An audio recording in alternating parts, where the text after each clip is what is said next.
Malam, nama saya Wisely, kelas BM1, NIM 20612010007. Saya akan menjelaskan materi saya UTS Manajemen Keuangan IBK Bank Indonesia.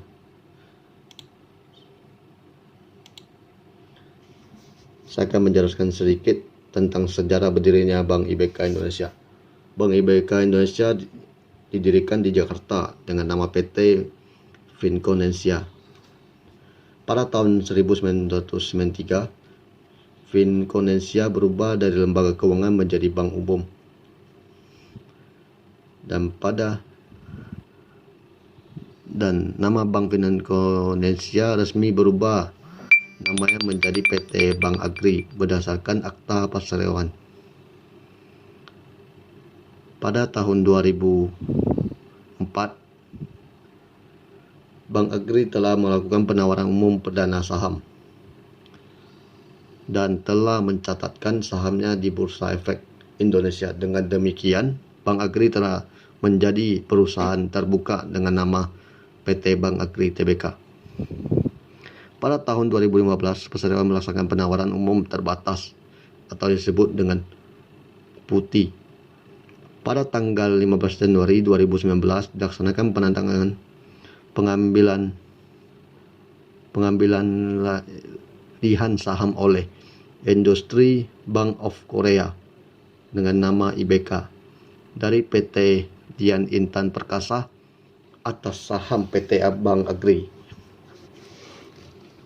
Pada bulan Agustus tahun 2019, Perseroan menerima penggabungan dengan PT Bank Mitra Niaga dan sekaligus mengubah nama Perseroan dari sebelumnya PT Bank Agri menjadi PT Bank IBK Indonesia.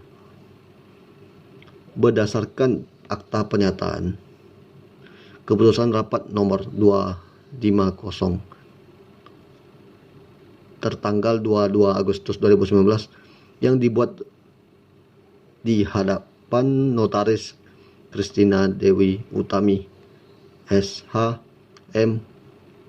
Hum MKN, yang nama akta tersebut telah mendapat persetujuan dari Kementerian Hukum dan HAM Republik Indonesia.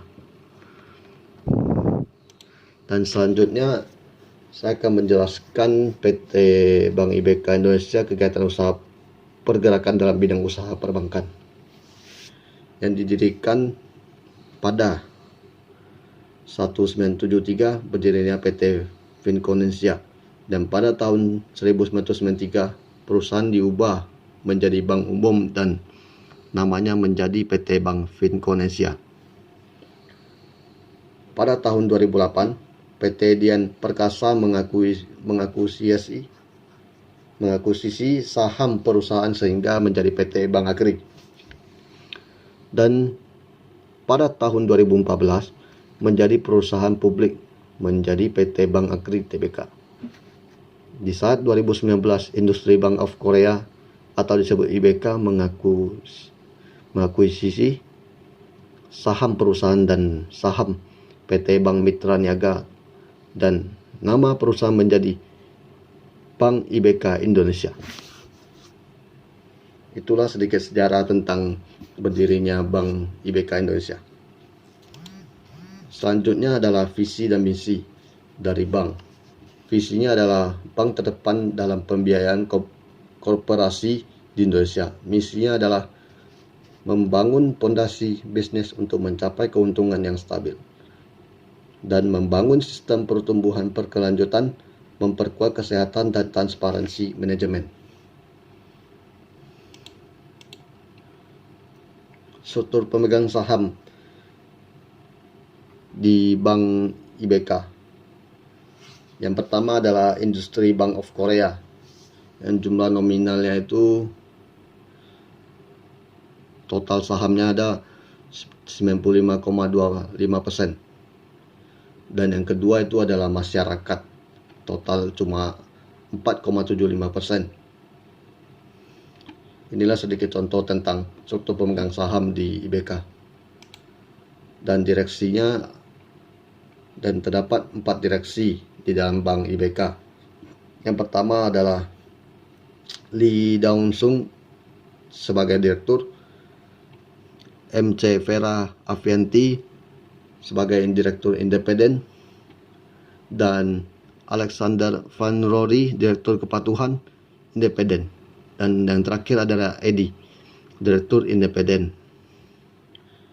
Dan terdapat 4 dewan komisaris. Yang pertama adalah Paulus Nurwadono, komisaris utama. Kang Ho Chang, komisaris. Yang kedua, Taufik Hakim, komisaris independen. Gagu Hartadi adalah komisaris independen. Selanjutnya adalah jaringan kantor. Jaringan kantor Bank IBK dan layanan ATM-nya tersebar di berbagai provinsi. Yang pertama di Sumatera Utara, Riau, Sumatera Selatan, Lampung, Jakarta, Banten, Jawa Barat, Jawa Tengah, Jawa Timur, dan Kalimantan. Selanjutnya adalah contoh kinerja keuangan. Di dalam sini kita bisa melihat kinerja keuangan dalam Bank IBK. Inilah sekilas contohnya.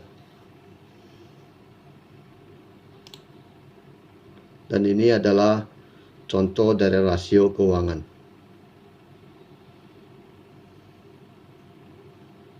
Selanjutnya, ini adalah laporan posisi keuangan interim. Laporan posisi keuangan terdiri dari aset dari tahun 2020, 2019, dan 2018. Di sini kita bisa melihat laporan keuangan di dalam Bank IBK dan aset-asetnya. Selanjutnya ini adalah liabilitas dan ekuitas. Di dalam ini terdiri dari laporan-laporan liabilitas dan ekuitas. Selanjutnya adalah pendapatan dan beban operasional. Di dalam ini kita bisa melihat daftar laporan pendapatan dan beban operasional.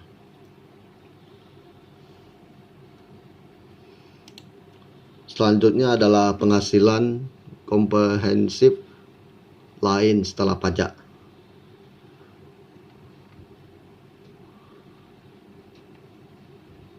Selanjutnya ini adalah kerugian neto yang belum direalisasi atas efek-efek yang tersedia untuk dijual, maupun ini adalah suatu gambaran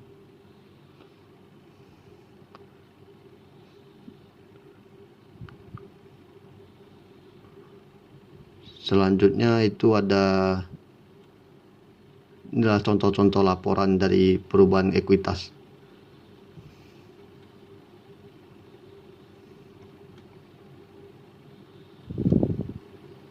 Ini adalah laporan laba rugi dan penghasilan komprehensif lainnya. Dan ini adalah laporan arus kas.